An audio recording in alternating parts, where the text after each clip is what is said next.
for real change.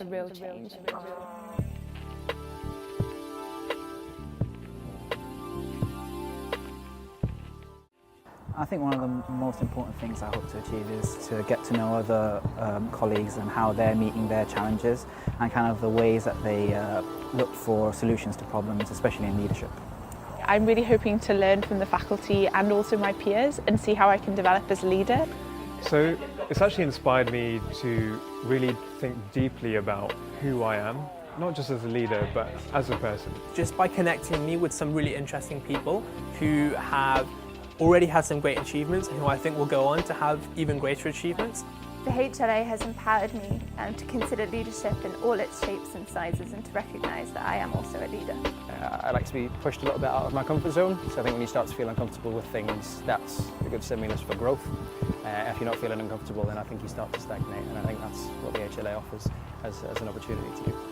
To think about my own leadership style, and also to try and put on paper some initiatives I'd like to lead in the future.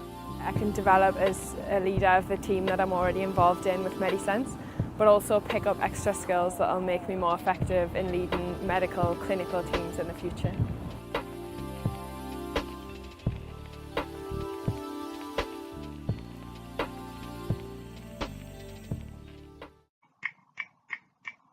Extrapyramidal side effects are some movement disorder side effects that the antipsychotics can cause.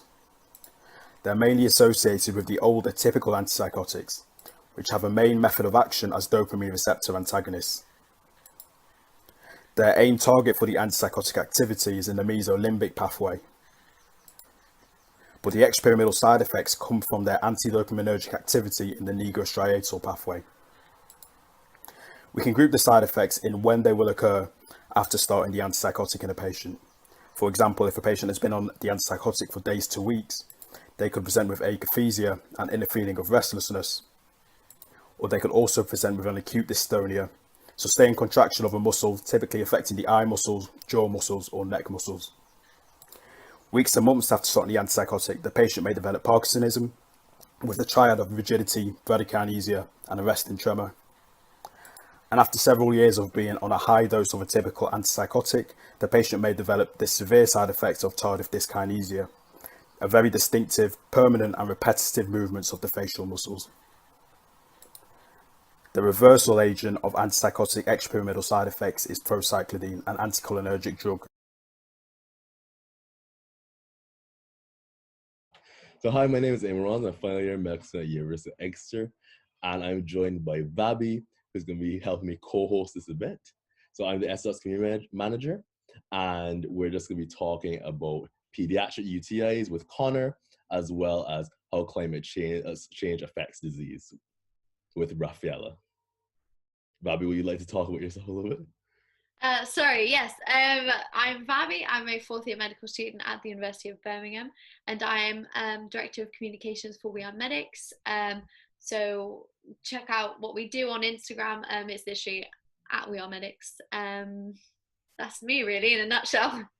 Yeah, and remember to join the S.Dot Slack, join the S.Dot Facebook group, and like and subscribe to the Medics.Academy YouTube channel to keep up to date with our episodes. So first of all, we're going to start with Connor, who's going to talk us through the anatomy of the pediatric urinary tract system, and then the pathophysiology that's involved in a pediatric UTI.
Yeah.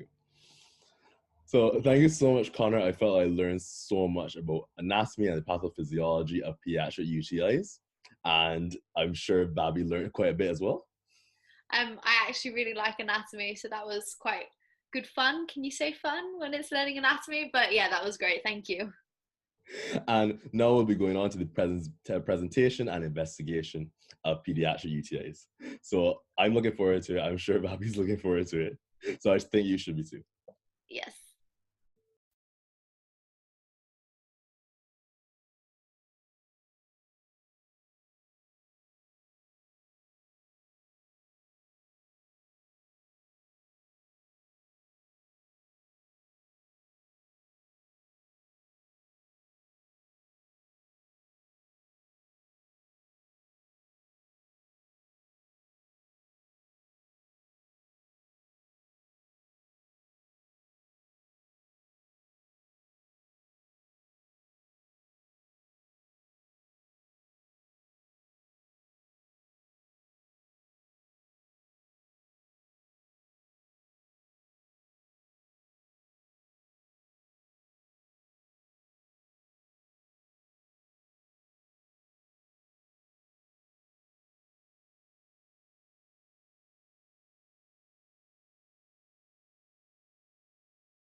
So thank you so much, Connor. I feel I learned a lot about the presentations and investigations of pediatric UTI. Now we'll be learning a bit about management of pediatric UTI. What do you think about that, Babby?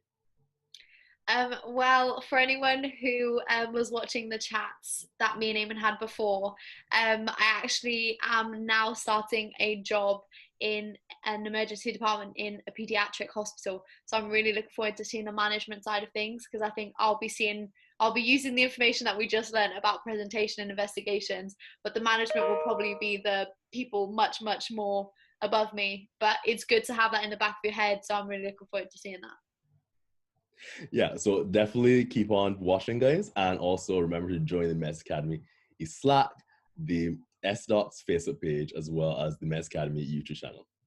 Thanks, guys.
Thank you so much, Connor. I feel like I learned so much about pediatric UTIs.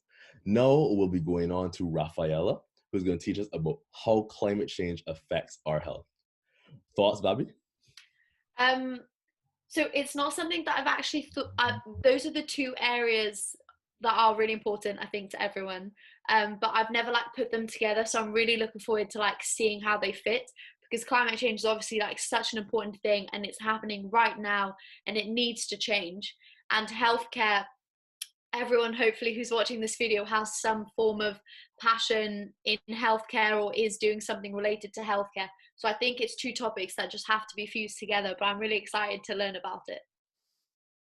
Yeah, so am I, and so should all of you. So now I'd like to introduce Rafaela and her awesome talk. So welcome everyone. My name is Raffaella Melilli and I am a fifth-year medical student at the University of Exeter. Today, I will deliver a webinar series on the health effects of climate change, and this was developed as part of the Medics.Academy virtual elective. So why is it important to know about climate change? Now, climate change is a global challenge that can have massive implications for global health. And we have learned from COVID that environmental factors can have huge implications on health and society. So awareness of climate change and its health effects is important for medical students and doctors in order to be better prepared to face some of the global challenges of the future.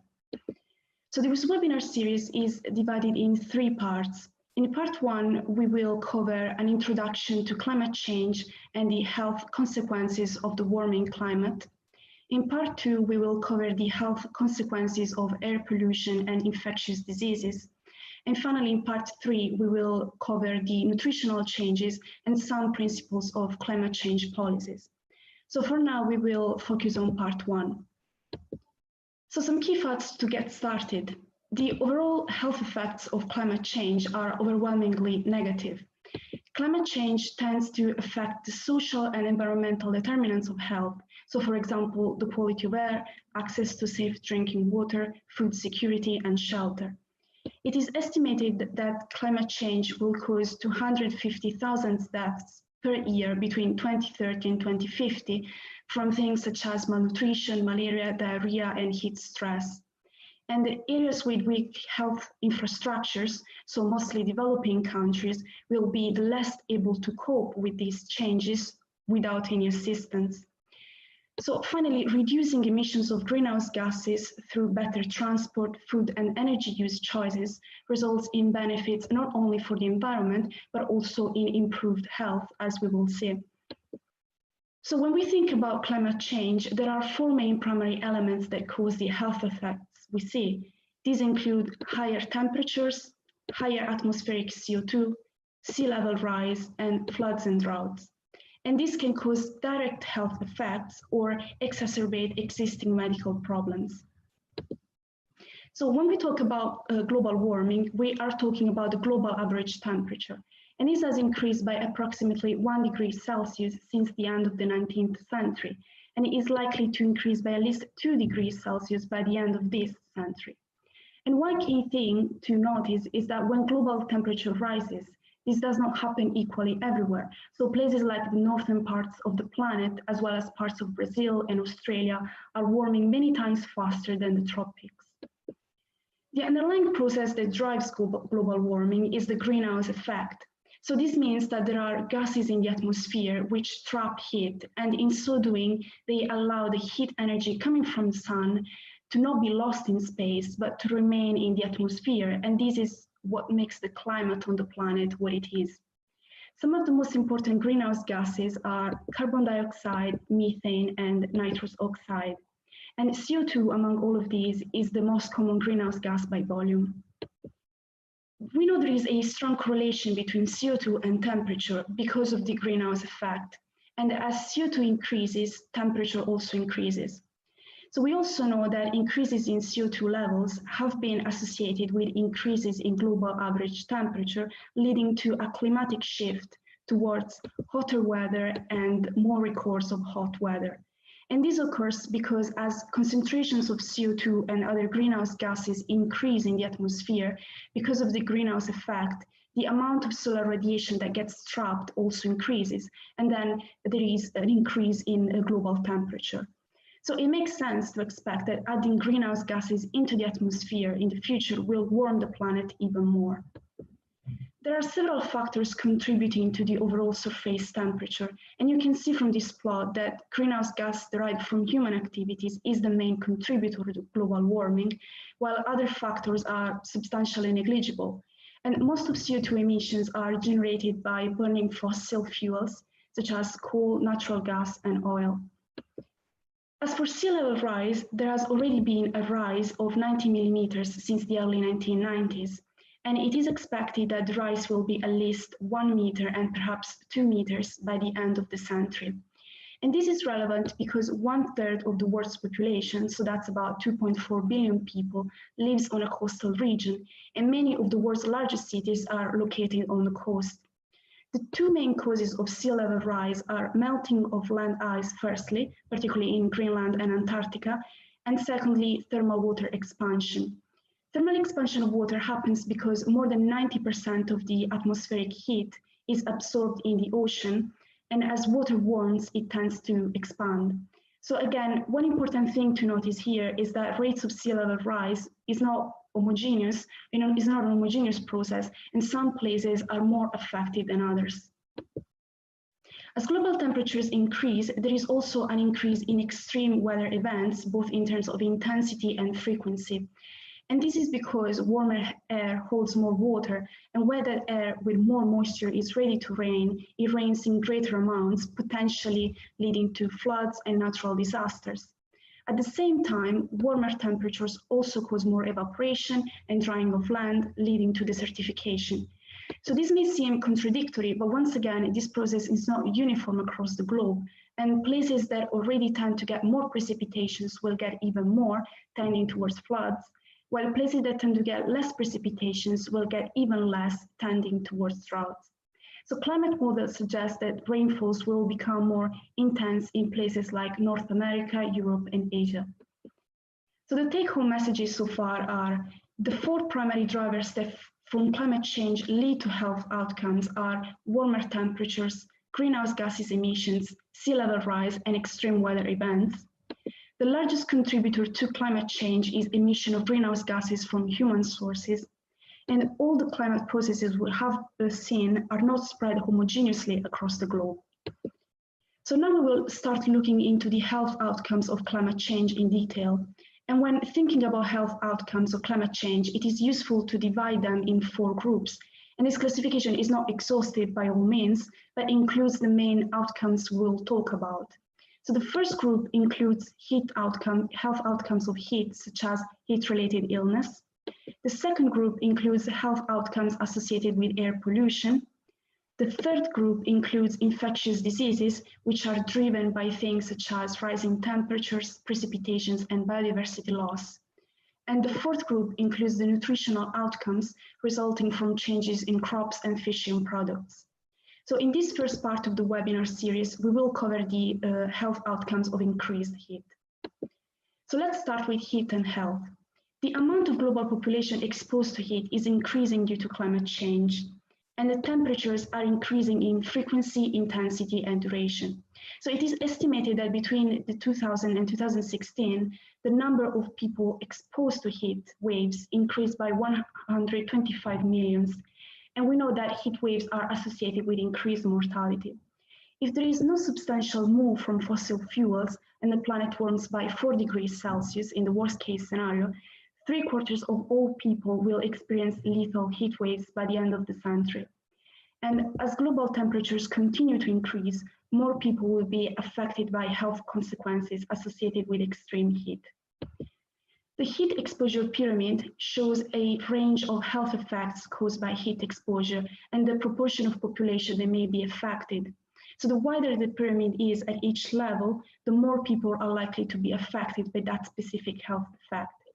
So starting from the base, most people may experience mild symptoms such as sunburns, heat rash, heat cramps. Heat also makes it harder to think, and it is shown to decrease productivity, reducing work capacity and labor productivity. And this may be significant in developing areas of the world. Going up, there will be a proportion of the population with pre-existing disease made worse by heat, particularly heart failure, diabetes, lung disease, and renal disease. And this is because heat can promote dehydration, which can make all of these diseases worse, but also heat causes direct stress to organs such as heart and lungs, and so they start working less effectively. And then also higher temperatures raise levels of ozone and air pollution, and this further exacerbates cardiovascular and respiratory disease. As we go up, other heat-related illnesses can occur, such as heat exhaustion, heat stroke, and this can ultimately lead to death. And although death from heat is rare, these conditions are dangerous and need to be taken seriously. So as global temperatures rise, it is expected that there will be an increased incidence of heat-related consequences in certain areas. And in those areas where there is already an exposure to these effects, they may experience them with more frequency and in more severe forms. Everyone is potentially vulnerable to heat. However, this is most dangerous for certain groups, including people who live in tropical regions, outdoor workers such as farm workers, construction workers, fishers, because all of these people suffer from a substantial burden from day-to-day temperature increases, as well as the poor, displaced, and homeless. Then the extreme of age, so children and the elderly, because they have a less ability to dissipate heat effectively. And finally, people with pre-existing disease, as we have already seen. So we have discussed heat-related illnesses and exacerbation of chronic diseases, which can lead to accelerated death and increased mortality. But there are other effects of extreme heat that is worth mentioning. One of these is the hospitalizations that can occur from respiratory disease, diabetes, renal disease, stroke, and mental health conditions. And also the impact on healthcare services as extreme heat increases, because usually this is associated with increased ambulance call-outs, slower response times, more people seeking care in emergency departments, and increased number of hospital admissions. So the scale and nature of the health impacts of heat depends on the timing, intensity, duration of a temperature event, as well as the level of acclimatization, the adaptability of the local population, the infrastructure and institutions to the prevailing climate. So you can see that the picture is very complex and predictions are difficult to make. So this is the end of part 1 of this webinar series, and thank you for listening. And make sure you check out part 2 of the series, which you can find below in the description of this video. Thanks so much, Rafaela, for the first part of your video. I feel I learned a lot about climate change and the effect it has on disease and on people and basically on like everything regarding our lives and our like lifestyles. What do you think, Babi? Yeah, definitely. Like, it was quite good to almost, some of the things were like recapping knowledge that I had way back in sort of like the GCSE, like the physics and the geography side of things. So it was really good to have like a refresher, but it was very interesting to sort of put into perspective the different aspects of everyone's lives that could be affected, well, that are affected by climate change. Yeah, I mean, I literally did environmental science way back in like ancient times, and like I just like no, I just never use it. Like I just like have all these facts about eutrophication and like how lakes turn green and all that, and just like never think about it again. But other than like in global warming, which is a very important fact that we should all be thinking about. Yeah. So thank you so much, Rafaela, for reminding us of everything. And now we'll be talking about air pollution with Rafaela. So look forward to that, and I hope you guys enjoy the teach, but you're definitely going to enjoy it. So yeah. Welcome everyone. My name is Rafaela and I am a 5th-year medical student at the University of Exeter. Today I will deliver a webinar series on the health effects of climate change, and this is part 2 of the webinar series. And this was developed as part of the Medics.Academy virtual elective. So in part 2, we will cover the health consequences of air pollution and infectious diseases. So let's start with air pollution. It is estimated that 91% of global population is exposed to air quality levels that exceed the WHO guideline limits. So this is about 9 in 10 people globally. and approximately 4.2 million people die from outdoor air pollution each year. Meanwhile, 3.8 million people die from indoor air pollution each year. And mortality largely results from stroke, heart disease, COPD, asthma, lung cancer, and acute respiratory infections. So one of the major contributors to outdoor air pollution is ground level ozone. And this is formed from the reaction with sunlight of pollutants such as nitrogen oxides from vehicles and industry emissions, and volatile organic compounds which are emitted by vehicles, solvents, and industry. Excessive ozone at the ground level can cause a variety of health problems, mostly due to inflammation. So for example, inhalation of ozone can cause inflammation in the lungs, and this can cause breathing problems, trigger asthma, exacerbate lung disease. And the most vulnerable individuals are people with chronic lung and heart disease. Ozone can also cause burning of eyes, nose, and throat, and headaches.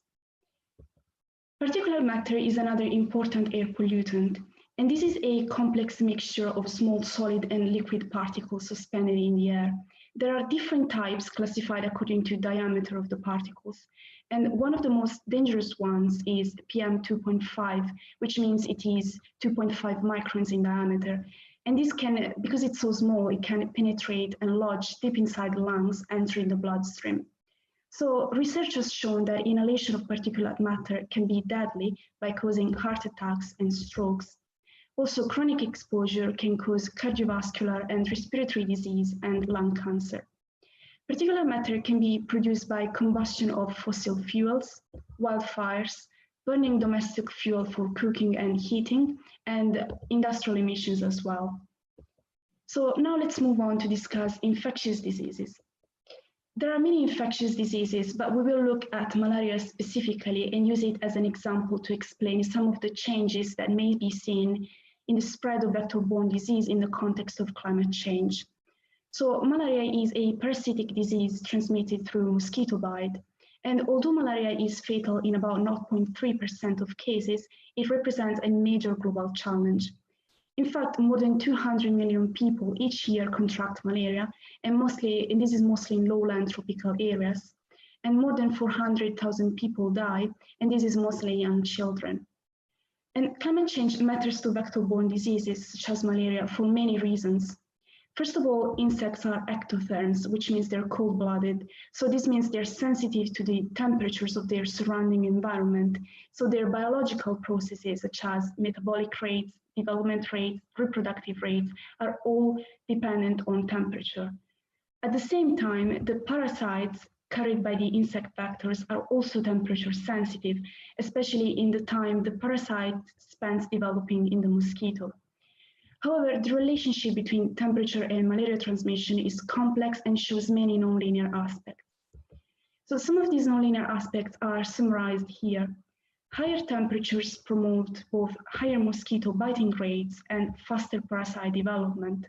However, at high temperatures, the predicted vectorial capacity, which is the rate at which mosquito bites can transmit infection, is reduced. So this means that at high temperatures, mosquitoes are less likely to transmit disease. Also, at high temperatures, there is an increase in mosquito mortality rate. So what does it all mean? Because mosquito and parasite metabolic processes are temperature dependent, warmer temperatures accelerate mosquito and parasite development, and they also accelerate malaria transmission. But then there is a point where temperature increases and becomes high enough to be lethal. So there is a sweet spot, which is the ideal temperature of malaria transmission, and it is about 25 degrees Celsius. In the future, there may be a shifting suitability for malaria. So some places, such as East Africa, that are now a little below the optimum temperature, will reach optimum temperatures for malaria transmission with global warming. Other places, such as West Africa, which are already at the optimum temperature, may become too warm, leading to a decline in malaria transmission potential. And the problem with this is that there is a big risk of large populations coming into higher risk of malaria transmission, depending on the local temperatures, and also the risk that potentially millions of people that haven't been exposed to consistent malaria risk before or at least not at an endemic level, they are suddenly becoming exposed more and more often. So finally, keep in mind that the picture is much more complex. So other factors such as altitude, precipitation, urbanization all influence mosquito prevalence and disease transmission.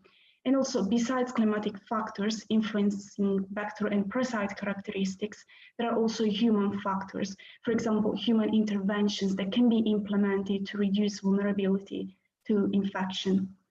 So this suggests that predicting future malaria incidents based upon effects of climate change alone may be difficult. And while climate change can create conditions that are either permissible or not permissible for disease transmission, just because you have suitable conditions, it doesn't mean you will have big outbreaks. And that is because of the economic development and vector control activities. So it is worth mentioning as well the biodiversity in the context of health and climate change, because one of the main questions at the moment is whether we should expect more pandemics in the future. Biodiversity refers to the biological variety of life on the planet in all of its forms. And biodiversity is essential for life in ways that may not be always apparent or appreciated. For example, it supports many human needs, including availability of nutrition, energy, fresh water, development of medicines, and all of these underpin good health. Climate change is contributing to biodiversity loss through things like land use change, pollution, ocean acidification, chemical and waste contamination. And long-term changes can cause shifts in the distribution of plants, pathogens, animals, and even human settlements. So biodiversity loss can have significant negative effects on human health due to the disruptions of the ecosystems that support our human needs.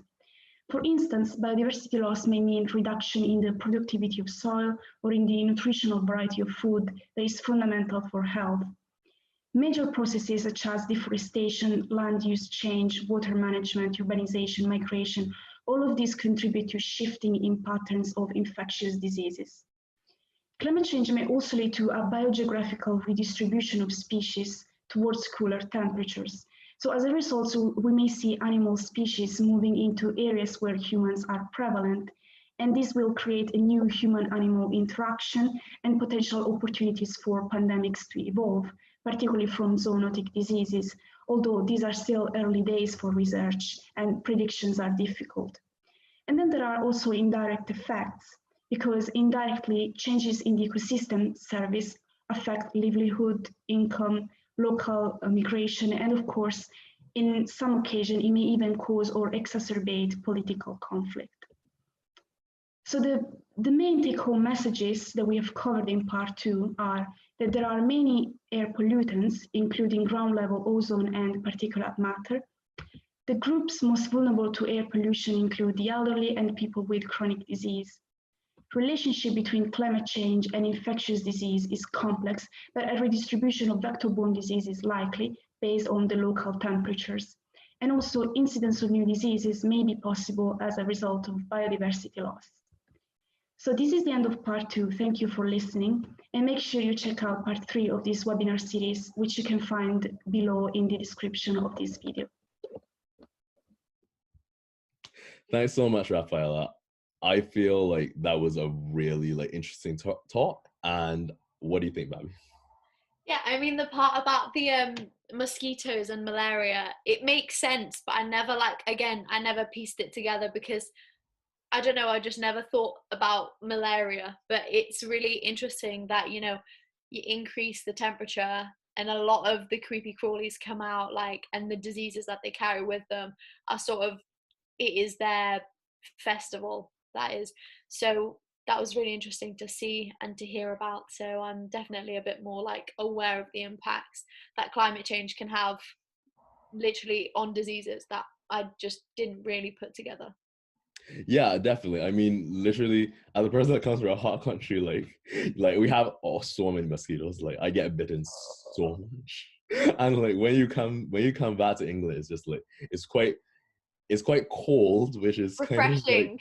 Which is different, yeah, but it's definitely better than, it's definitely nice to not get eaten alive, literally. Yeah, I think that sounds justifiable.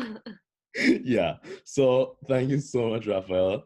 And now Rafaela will be telling us about nutrition and climate change. So many things about how a changing soil, nutrients, as well as global fish stocks are also decreasing due to climate change. So look forward to that, and I'm sure you guys will enjoy that so much. Welcome everyone. My name is Rafaela and I'm a fifth-year medical student at the University of Exeter. This is part 3 of a webinar series on the health effects of climate change, which was developed as part of the Medics.Academy virtual elective. In part 3, we will cover nutritional changes and principles of climate change policies. So let's talk about nutrition first. Climate change can lead to a variety of nutritional deficiencies. Some of these include macronutrients such as protein deficiency and micronutrients such as vitamins, calcium, zinc, and iron deficiencies. Protein deficiencies can lead to many issues such as kwashiorkor and birth defects. As for micronutrient deficiencies, low vitamin C causes scurvy, low calcium causes osteoporosis, low zinc can result in a variety of issues from depressed growth to skin lesions to diarrhea, and zinc deficiency also accounts for 4% of childhood deaths. Iron deficiency is the most common nutritional deficiency in the world, affecting billions of people, and it is the major cause of anemia, which contributes to 20% of maternal deaths globally. And iron deficiency anemia in young children also results in lower IQ and can impair brain development. The most vulnerable populations to nutritional deficiencies are children, and this is because inadequate caloric intake can lead to stunted growth, and highest percentages are in Africa and South Asia, but also greater susceptibility to infections and impaired brain development. Other vulnerable groups include the elderly and women of childbearing age. So what are the climatic factors that impact food supplies? Elevated carbon dioxide can have direct effects on crop yields. It changes how much crop we can grow and also substantially decreases the nutritional value of crops. Higher CO2 reduces concentrations of important nutrients like zinc, iron, and protein in grains and legumes. Extremely high temperatures can have negative effects. In fact, too much heat stress leads crop yields to drop quickly. Also, increasing temperature and humidity are incompatible with prolonged physical activity for agricultural labor. So the effect will be largest in places with the least capacity to replace agricultural labor with mechanization. Extreme weather events, such as increase in amount of precipitations, extent of individual precipitation events, periods of droughts and flooding on land are all relevant to food production because both too much water and too little water make growing crops difficult. Salinization of fresh water due to sea level rise means that less fresh water is available for growing crops. Air pollution and ground level ozone can be toxic to plants, reducing plant growth. And finally, pests that are pathogenic to plants are more active at warmer temperatures, exposing plants to greater danger of being damaged. Another important source of nutrition besides crops is seafood, which is a source of animal proteins, particularly important in the nutrition of coastal and tropical regions. In fact, about 3 billion people get 20% of their animal protein intake from seafood, and in coastal regions, 50% of animal proteins comes from seafood. Unfortunately, global fisheries are largely in decline due to overfishing. 90% of global fisheries are fully or overexploited, meaning that given current fishing practices, they will be entirely consumed by 2050. At the same time, climate change will impact seafood nutrition in a variety of ways.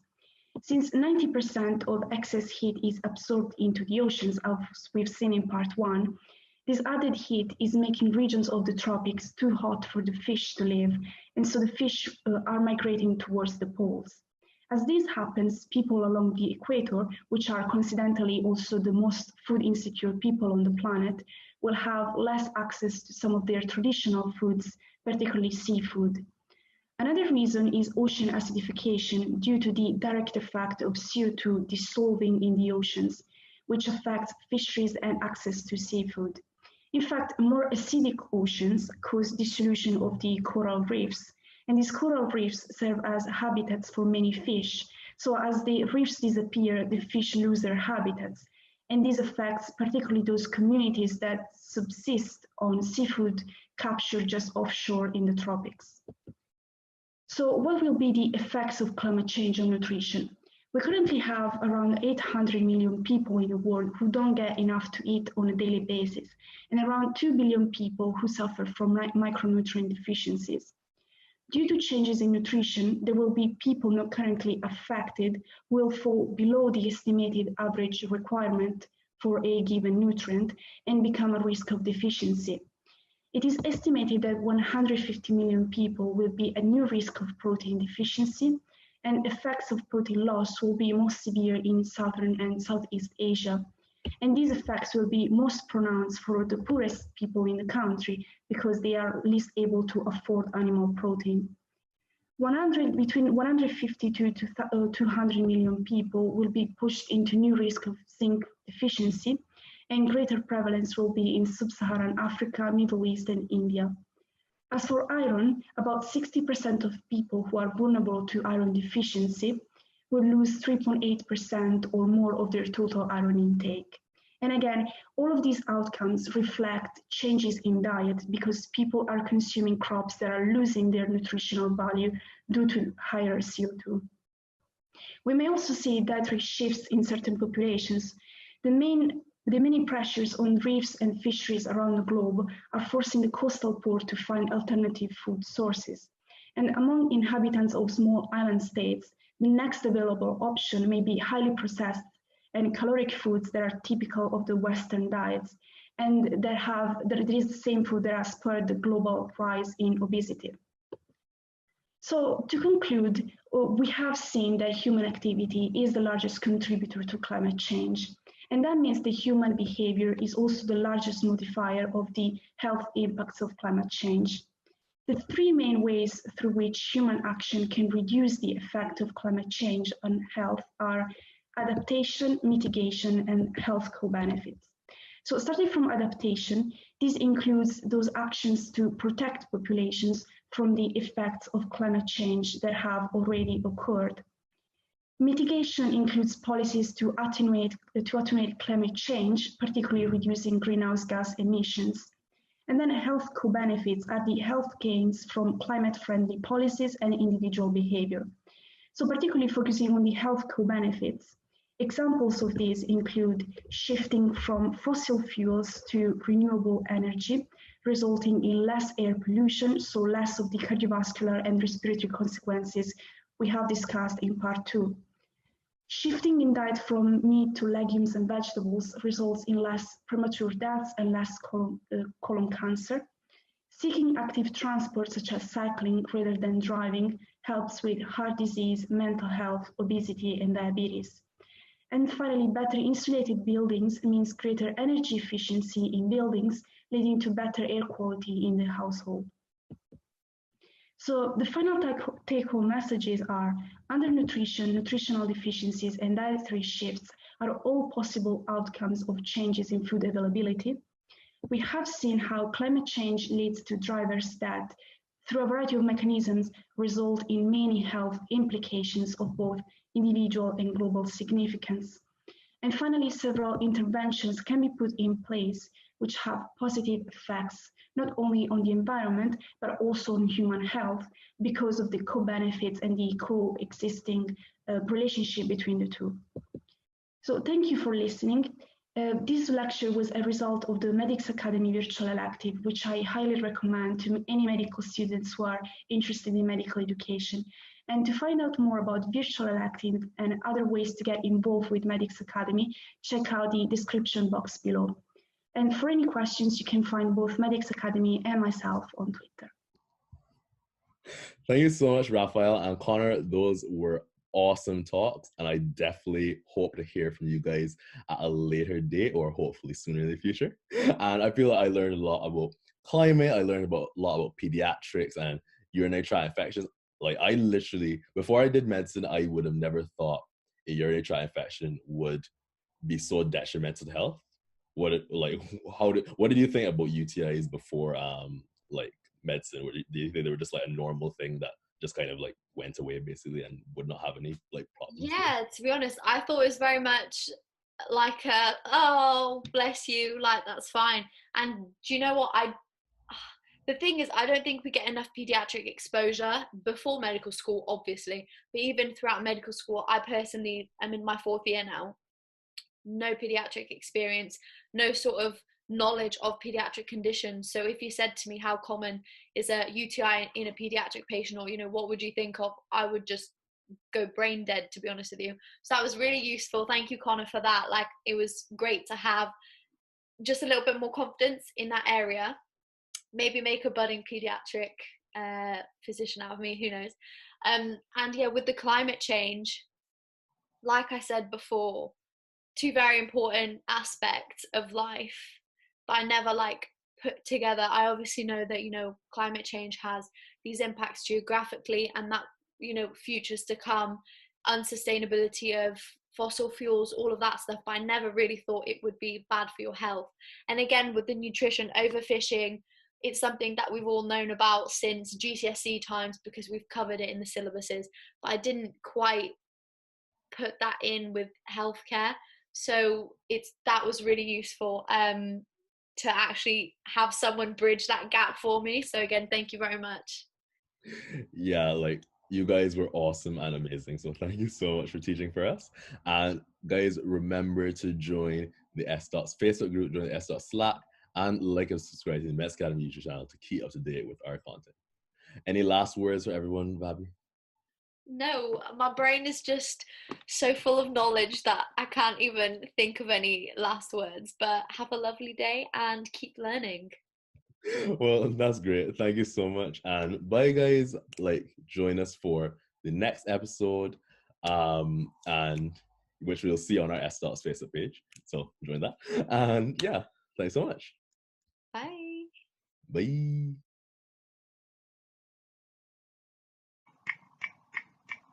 Tetralogy of Fallot is the most common cyanotic congenital heart disease. It causes severe symptoms, and the definitive treatment for it is open heart surgery, normally done before the baby is 12 months of age. Tetra means 4, so there's 4 things that go wrong in tetralogy of Fallot. I find it useful to remember it in the following order, starting with pulmonary stenosis, the complete closure of the pulmonary valve. Number 2, right ventricular hypertrophy, thickening of the right ventricular muscular wall. Number 3, a ventricular septal defects between the right ventricle and the left ventricle. And number 4, an overriding aorta where both the right ventricle and the left ventricle flow directly into the aorta. So the disease does not pathophysiologically manifest itself in this order, but hopefully it's easy to remember the structural pathology of tetralogy of Fallot in this way. I think one of the most important things I hope to achieve is to get to know other colleagues and how they're meeting their challenges and kind of the ways that they look for solutions to problems, especially in leadership. I'm really hoping to learn from the faculty and also my peers and see how I can develop as a leader. So it's actually inspired me to really think deeply about who I am, not just as a leader, but as a person. Just by connecting me with some really interesting people who have already had some great achievements and who I think will go on to have even greater achievements. The HLA has empowered me to consider leadership in all its shapes and sizes and to recognise that I am also a leader. I like to be pushed a little bit out of my comfort zone, so I think when you start to feel uncomfortable with things, that's a good stimulus for growth. If you're not feeling uncomfortable, then I think you start to stagnate, and I think that's what the HLA offers as an opportunity to do.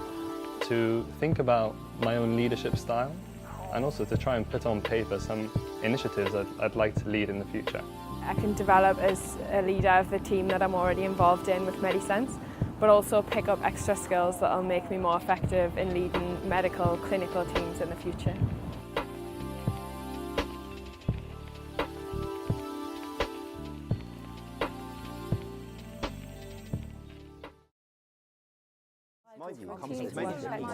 Leadership is effective. Strong leadership inspires people to work independently, but it takes real skill in leadership to bring people together for real change.